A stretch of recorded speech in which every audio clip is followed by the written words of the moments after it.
Forensic science is at the forefront of every major criminal investigation in the UK. Detective work and science in general are very much the same. With exclusive access to a scenes of crime unit, our cameras go behind the police tape. The reason that forensic science is so powerful is that it's almost impossible actually to argue with what we've got. We follow the trail of evidence as the forensic experts piece together the hidden puzzle, unlock the secrets of the crime, and get inside the minds of criminals. Where we're standing now is where the shot's gone in from. We see how science and detective work come together. Our victim got a good beating in here and was lucky that he didn't die. To bring the guilty to justice. Move forward, please, move forward.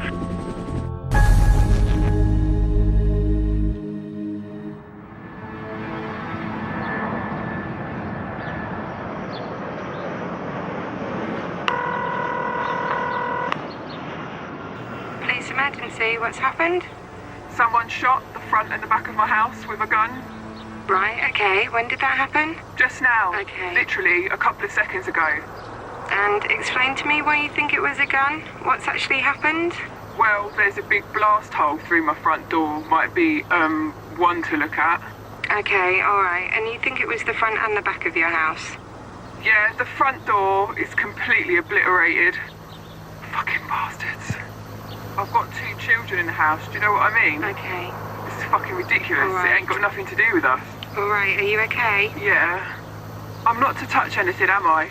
Just leave it exactly how it is, yeah? No, just leave it as it is. Okay. Okay? Within minutes of the call being made, police arrive at the house. They are closely followed by officers from the Bedfordshire and Hertfordshire Scientific Services Unit. It's around about 6:15 on Saturday morning, and I've been called out to reports that someone's shot into someone's house. So I'm here in Luton at this hour in the morning. See what we've got. Just getting protective clothing on, largely so that we don't take any of our fibres or any bits of evidence that we've picked up at other crime scenes into this crime scene. This is the 4th shooting in Luton that Mark and his team have had to investigate in the last 2 months. You can see in the front door of this house there's a very large hole. It's consistent with someone having shot a shotgun into that house. We're thinking about what sort of parts would have been left behind from firing that shot. Shotguns are unique amongst weapons because when fired, they leave distinctive clues behind. This is the sort of damage I'd expect to see from a shotgun that's been fired probably from around about the pavement, thereabouts. Basically what you have is a column of pellets that's exiting the barrel of the gun, roughly the size of and shape of my finger. All it would have needed would be for someone to be stood behind or walking past the front door at the time the shot went in, and they would have got almost all of the shot from that shotgun cartridge, plus bits of the door flying as shrapnel, you know, so yeah, someone could have died here.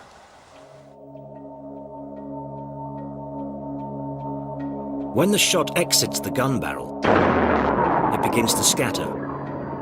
The further away from the target, the wider the scatter of pellets. Looking closely at the hole in the door, there is more of an angle to the shot than we'd first seen. So it is possible that we've actually got someone shooting from over here. With an idea of where the gunman may have been standing in the attack, Mark goes on to comb the muddy ground in search of footprints. Over here, we've got a footwear pattern, so we'll capture that, as it's got some potential to be the person who's been here and done what they've done. And we'll see if it continues further up, because we know we've got another gunshot's gone into the back of the house. The size of the damage to the patio doors is enough to give a good idea of where the gun was fired from. So what we've got on the back French doors here of the house is a very different pattern, but still a shotgun. Whereas on the front door we had quite a close discharge into the doors. Here, the shot has gone in from quite a long way away. So what's happened is you've gone from a little ball of shot, like my fist, coming towards the door, to that ball spreading out and becoming quite a big cone. And as you can see from the damage, it's a cone about 1 metre across. So where we're standing now is pretty much where the shot's gone in from. Yeah, you've got someone coming down here, officer. I have been at scenes where we've had 3 cordon lines, all with that tape up, and still people have gone through and got into the inner cordon because they're just people.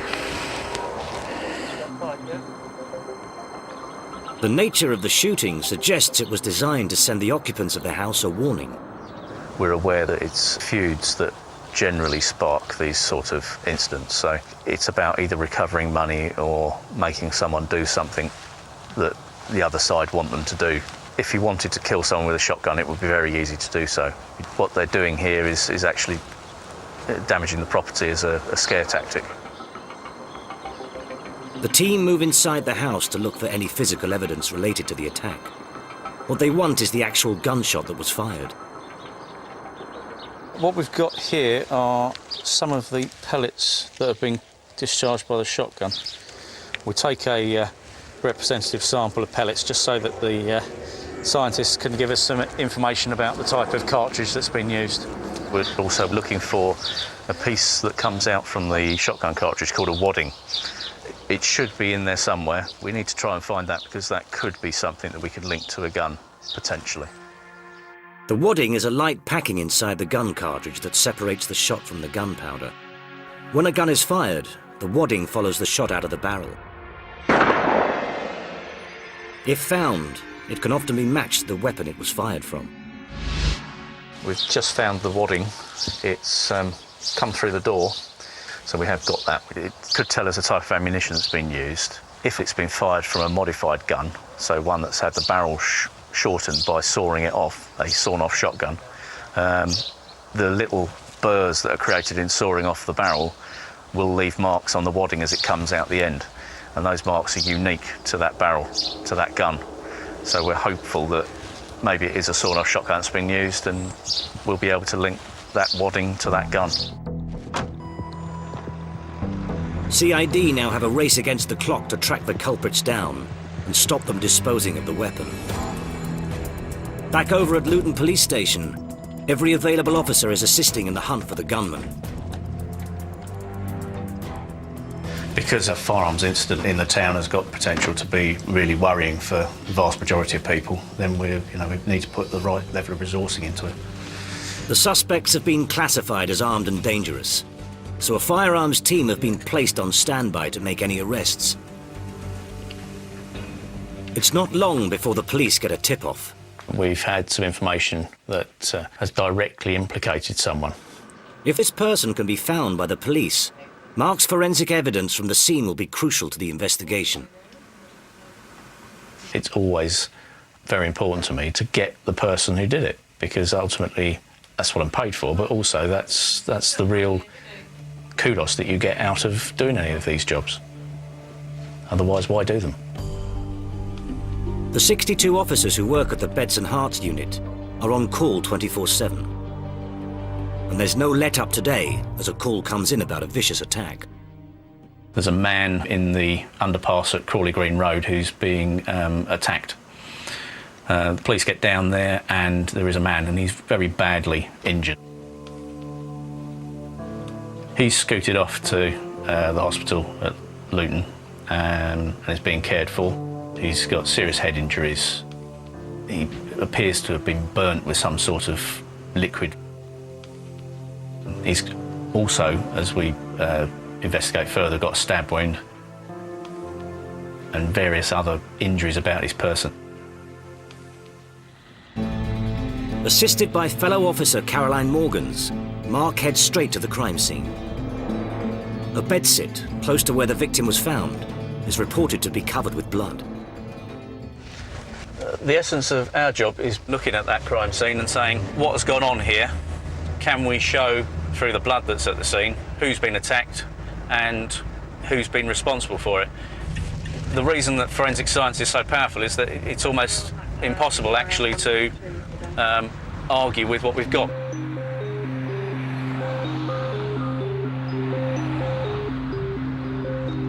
There's a trail of blood from the pavement where the victim was found, leading into the building. So we've got spots of blood on the doorstep here. The first thing a scenes of crime officer, a SOCO, does at a crime scene is to visually map out the area. First things first, let's see what we've got. Then we'll start to put ourselves in the mindset of the persons that have been in here and what's gone on. You've got to start by finding all the things that are to be found. Mark is looking to isolate the areas that immediately stand out as hotspots. In the corner of the tiny one-room flat, there's an armchair covered in blood. A small table is littered with potential evidence. And on the floor, a broken kitchen chair, also covered in blood.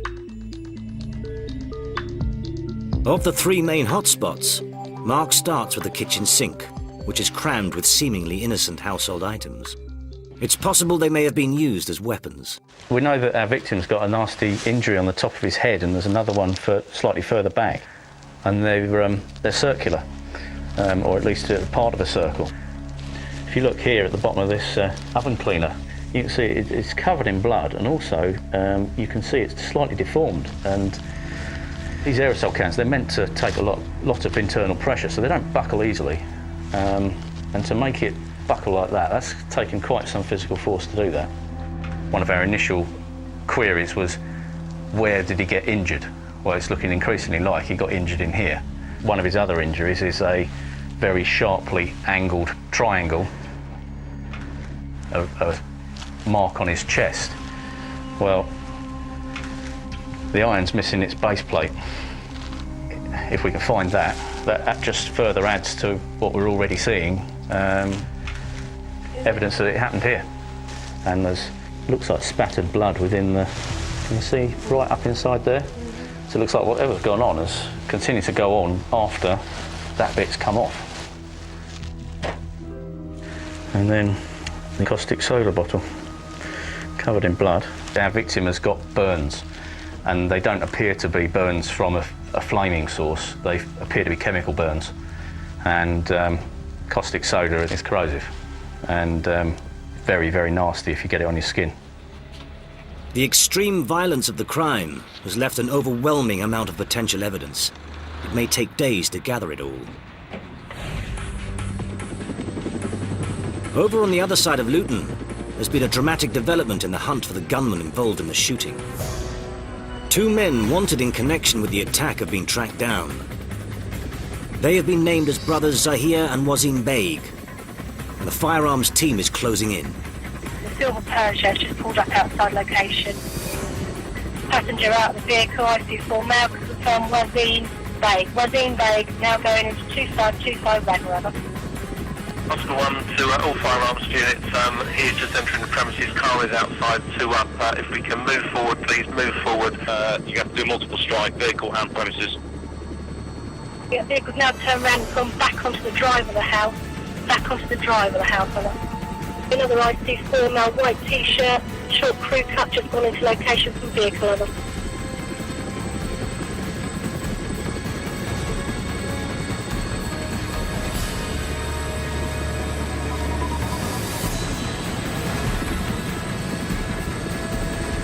Okay, we're in position, dogs are in the back garden. We're not going to breach the back garden, over.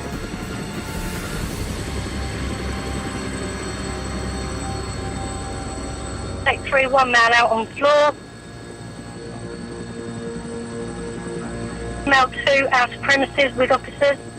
After giving up peacefully, both brothers are arrested on suspicion of carrying out the shooting. In the bedsit, the team have spent several hours sifting through the room.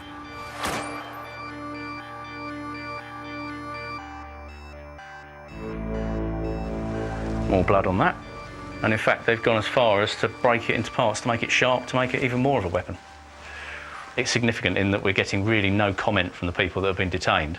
The questions they can put in further interviews are around, well, why is the broom handle broken in pieces with blood all over it? Why is the iron broken in pieces with blood all over it? Whilst the people in custody don't have to answer, they don't have to incriminate themselves, if they choose not to comment at that stage, well, what does that say to a jury? There's a silver curved bar over in the far corner there, in the area of all that blood over there, and it's apparent it's the missing leg from this chair. So that's got some really interesting blood patterns on it, hasn't it? This chair we're going to take away to have a look at in the laboratory, because, you know, we could be looking at fingerprints, we could be looking at DNA, we could be looking at blood pattern. So it looks as if this has been deliberately unscrewed and then taken and used as a weapon. The SOCO team keep up a constant dialogue with the detectives heading up the case, as they are not allowed inside until the team have gathered all potential evidence.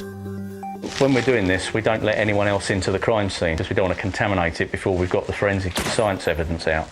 So you've got to be mindful in the back of your head, there could be stuff in here that could let the detectives go and follow a line of inquiry that's new and could lead them to something good. So whilst we're going around poking, looking for blood and things like that, we'd also be looking to see if there's something that will give us another name for someone who might have been here, or might give a reason why this has all happened. It looks as though any household appliance that came to hand may have been used as a weapon. Now taking it out of the wall, I can see there's blood on one of the pins. So this has clearly been plugged into that wall after our assault started, or, you know, after our victim started bleeding. The fact that it's now bare ends of the wire just makes it even more sinister. Mark is still looking for the knife that may have been used to wound the victim. Well, it hasn't got obvious blood on it, has it? It's not the one that's been used to stab our man in the chest. Mark and Caroline have already identified and catalogued 17 pieces of evidence. But the sheer volume of material means the team will return tomorrow to continue their investigation. We've had a good day, got a load of exhibits, a lot of very good exhibits. Time now really to take it back to the police station. Some of it we'll take in the laboratory and start work on it, and the rest of it we'll use with the detectives to see what our detainees have got to say about it. The policeman will stand guard at the property overnight.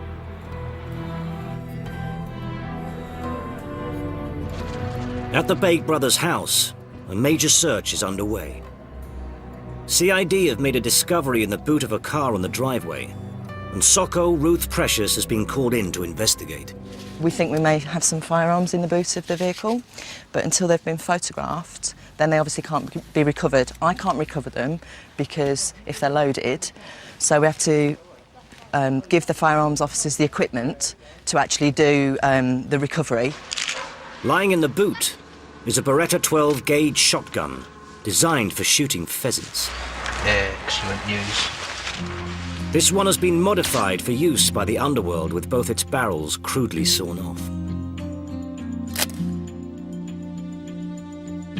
Alongside the gun is a plastic carrier bag filled with cartridges.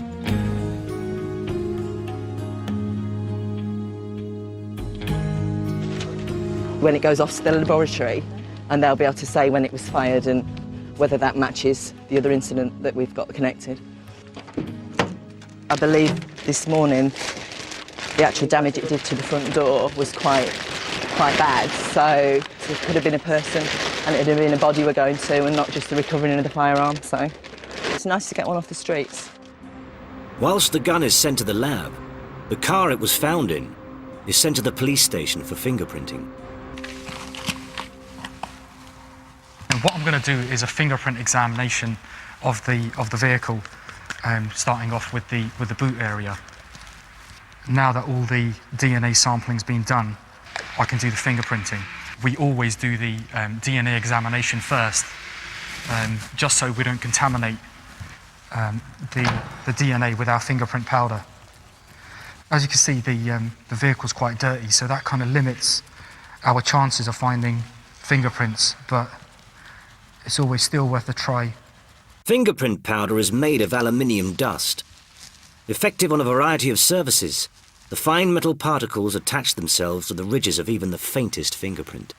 There's some ridge detail in that print there.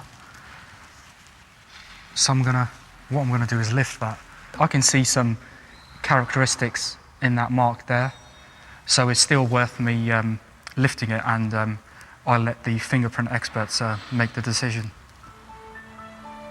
It's always quite rewarding when you find a little bit of evidence, knowing that it might identify somebody.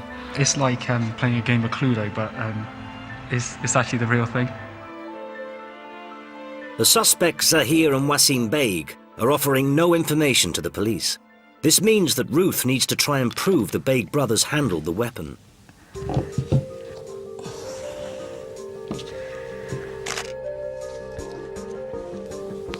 Ruth starts swabbing down the gun and its case, looking for any traces of DNA. Whoever pulled the trigger will leave their DNA on here, but also fingerprints, maybe more than one person may have handled it. VJ has finished dusting the car and has now moved on to testing the cartridges and the carrier bags they were found in. The whole purpose of fingerprinting these carrier bags and DNA swabbing those cartridges is to try and determine who's had contact with the carrier bags and the ammunition. It's always quite reassuring when you get things like this being submitted for examination. You know, you've actually taken these cartridges off the street, and that firearm as well. Potentially they could have been used for anything.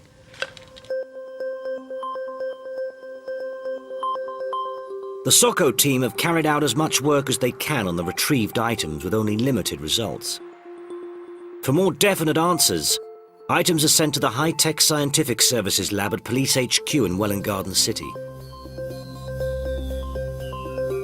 Over 6,000 items of evidence are examined here every year, making it one of the busiest in the world. Technician Jamie Howarth sets to work by putting the gun in a fuming chamber.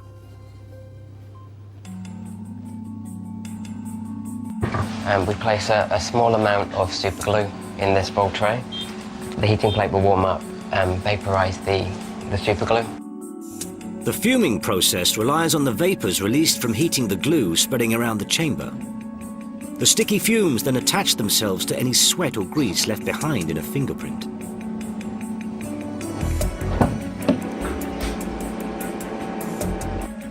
You're always fully aware in the lab, you know, what part we play within an investigation and how important our jobs are every single day.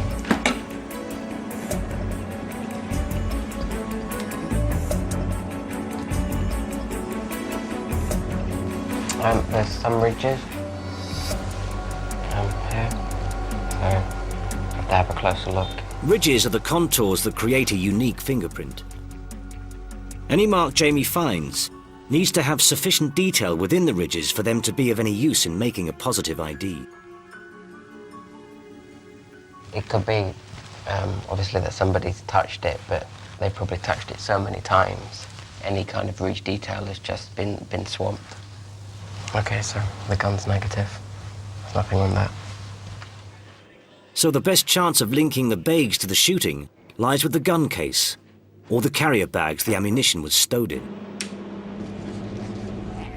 Jamie has subjected both to the superglue chamber for treatment. Seeing some marks that could be prints, Jamie uses a high-intensity magnetic laser light known as a quasar. The light creates a fluorescent effect under which even the faintest trace of a fingerprint will glow. There's a kind of a series of 5 or 6 fingerprints. You can see that there's some ridge detail with some characteristics and beginnings of a pattern. The vital find is photographed so it can be sent to an independent examiner. Richard Luckcraft is one of the UK's leading dactyloscopists, or fingerprint experts. His job is to test the lab prints against those provided by the Beg brothers to see if there is a match. It's an old-fashioned machine, but very effective, and it does the job. The technology he is using may appear antiquated, but the results mean that it remains at the forefront of any forensic investigation. No two fingerprints are the same. Computer evidence for fingerprints is inadmissible in court. A positive fingerprint identification still has to be made by eye. Just looking for the quality of the characteristics. As soon as we're satisfied that the ridge characteristics agree with in the same position, same relationship to each other in both the mark and the print, then we're happy, we're satisfied it's an identification. No one else in the world has this type of formation of ridge characteristics. Yeah, I'm satisfied that that's an identification. Richard's work will be checked by 2 further independent experts, as a confirmed fingerprint on an illegal weapon is enough to send someone to jail. He passes his findings to the detectives leading the investigation, who are now confident Zaire Beg has handled the gun. Clearly now what we have, evidentially, is that Zaire Beg is in contact with the bag that held the ammunition and the gun in the case, or the case that held the gun. What we need to prove now is that that gun is responsible for discharging the round, because then we can prove not only possession of a prohibited weapon, we can also prove their involvement in discharging a firearm with, intent to endanger life. So it is a very important step still in the inquiry. Dr. Philip Alexander is a forensic firearms expert. With over 25 years' experience, he's worked on over 5,000 cases. Detective work and science in general are very much the same. He links ammunition and casings from a crime scene to the guns that fired them. No 2 weapons will ever be the same. The test on the range is designed to prove that the wadding found on the crime scene has the same markings as the wadding left behind from any cartridge fired in the lab. At this point, you might want to turn the volume down on your instrument to prevent any damage. So these are laboratory ammunition fired in the case gun. Stand by. Firing. And there's the fired plastic cup wad that was part of the cartridge. The theory is that the sawn-off barrel of the weapon places tiny unique tear marks in the fabric of the wadding as it passes out of the barrel, and could be used to prove there is a direct match. Recovered from the crime scene itself were these 4 items: 2 12-gauge plastic cup wads and 2 samples from separate locations of impact-damaged lead shot pellets. You can see that we have a particular type of 12-gauge wadding, and I've examined these cartridges and I've noted that this one has that type of wadding loaded within it, and it's a very unusual cartridge because it's a tracer cartridge. It contains a single tracer bulb. Tracer cartridges are often used as a training aid for clay pigeon shooting. The tracer bulb creates a visual trail when the gun is fired, enabling the marksman to perfect his shot. Because I have never seen this before in a criminal cartridge case, the fact that the materials recovered from the crime scene are the same as the materials recovered in this cartridge that is evidentially significant. The evidence against the Beg brothers appears to be overwhelming. Both are charged with the attack and kept in custody. In the Bedsit case, the forensic team is spending their 2nd day in the flat. 3 suspects are now in custody. Tenant Jennifer Collins, her friend Jackie Kerr, and her neighbour Barry Medlock. The trio claim they had nothing to do with the attack, and that the victim came to the flat seeking first aid. What we're hoping to achieve today is that, number one, we'll have been able to prove whether the victim has been initially assaulted in the flat at Crawley Green Road, or whether that's somewhere that he's gone to after he has been attacked. They need to work fast, because the bedsit is beginning to present a health hazard. There's a blue bottle that's come in, and they're attracted by the smell of the decaying blood. And they'll actually start to lay their eggs very shortly, I would think. Analysis of blood markings is one of the SOCO's key skills. When blood is spilled, it can leave crucial evidence behind, not only relating to who the victim was, but how the attack evolved. Someone with blood on their hands has put their hand against this door here, and their hands, because it's got so much blood on it, has slipped. That's why you've got these marks here. So either it's our victim, he's got blood on his hands, he's trying to escape, he's stumbled, or perhaps it's an offender who's done the same thing with blood on their hands, has slipped and put their hand against the door frame. Swabs are taken of the door markings for any DNA that may have been left behind. The analysis moves on to other patches and specks of blood which are all around the room. Mark is looking for what is known in the trade as blood spatter patterns. It would appear that that is a spatter pattern. That's someone's been bleeding already and has then been repeatedly hit with something, causing the blood to just flick off in spatters, just like that, and hit on the wall in these characteristic sort of arcs. On the previous visit, Mark identified a chair with a leg broken off. His theory is that the leg may have been used as a club to beat the victim about the body and the head.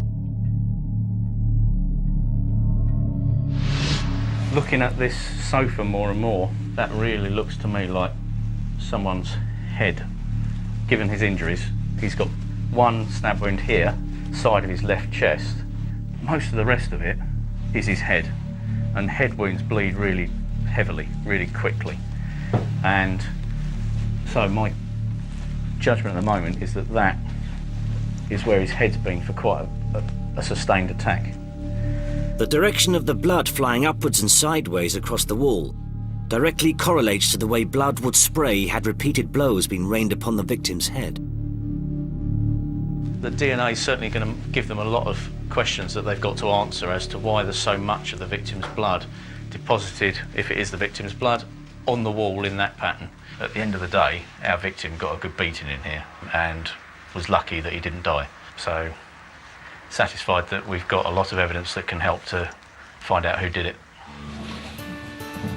Mark's hoping that now the delicate forensic evidence has been gathered, he can make a final search for the missing knife. We're just carrying on the bits that we haven't already searched because they were inaccessible or we didn't want to move other stuff. Just seeing what we've got, really.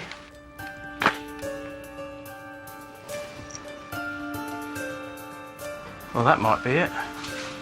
It's a Stanley knife down the side of the bed. Shall we get a blood test? It's not got a very long blade, it's a very sharp blade. And without the medical notes to say exactly how deep his stab wound is, that would fit with some of the other wounds he's got, particularly across his fingers. We're trying to see whether the stains that we can see on the blade that might be blood are blood. And that's indicating that there could well be blood on it. So we'll package that up, send it off with the other exhibits to the scientists to see if we're right. It's always good to find things that are useful to the inquiry. Mark has spent 2 days painstakingly combing every inch of the bedsit for clues and evidence. He now has a comprehensive picture of what happened. He thinks that the victim was attacked while sat in the corner armchair. There is evidence he was kicked and punched. The attackers used a variety of clubs in the assault, which left a series of distinctive blood patterns on the wall. On top of this, the already bleeding victim was attacked with a number of items Mark found by the sink.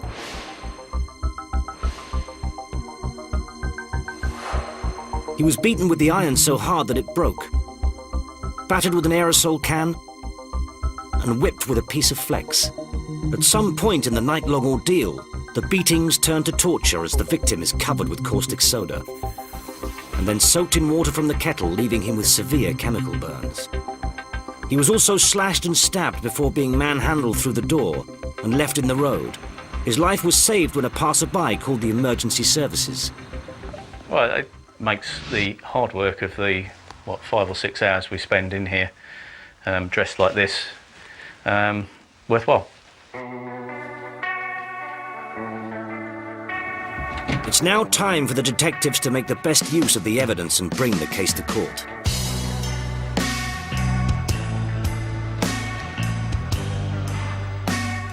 In the case of the intimidation shooting, fingers were pointed immediately to the Baig brothers. But it was up to Mark and the Socko team to prove the brothers carried out the shooting. The intended victim no longer lives at the address. Although the weapon found in the Beg's car was clean, fingerprints on the gun case were proved to be those of Zahir Beg. And the unique markings on the cartridge wadding found at the scene, combined with the unusual tracer ammunition, proved it was the same gun that had been used in the shooting. The tip-off placed Wazim Beg at the scene, and faced with all the evidence, he pleaded guilty to using the shotgun for intimidation and 2 other weapons charges. He was sent to jail for 5.5 years. His brother Zahir also pleaded guilty to firearms charges and was sentenced to 5 years. Once the full forensic evidence was put to the 3 suspects in the torture house, only one, Barry Medlock, denied his part in the assault. But he was found guilty of causing grievous bodily harm with intent by a jury at Luton Crown Court. Tenant Jennifer Collins and her friend Jackie Kerr both pleaded guilty to the sustained attack in the bedsit.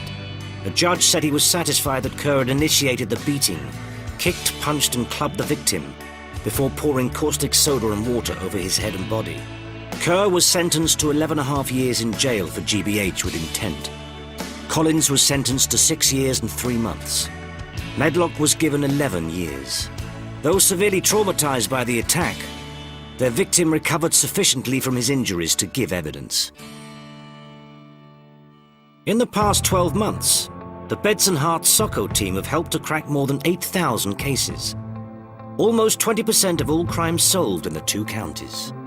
It's always satisfying as a scenes crime officer to find that the evidence you picked up at that crime scene, that you spent all those hours getting back, has ended up either making someone admit their guilt or being found guilty. It's bringing that crime scene to life for the jury and for the court so that they can understand in simple terms exactly what's gone on and what we, the police, say the person in the dock is accused of having done.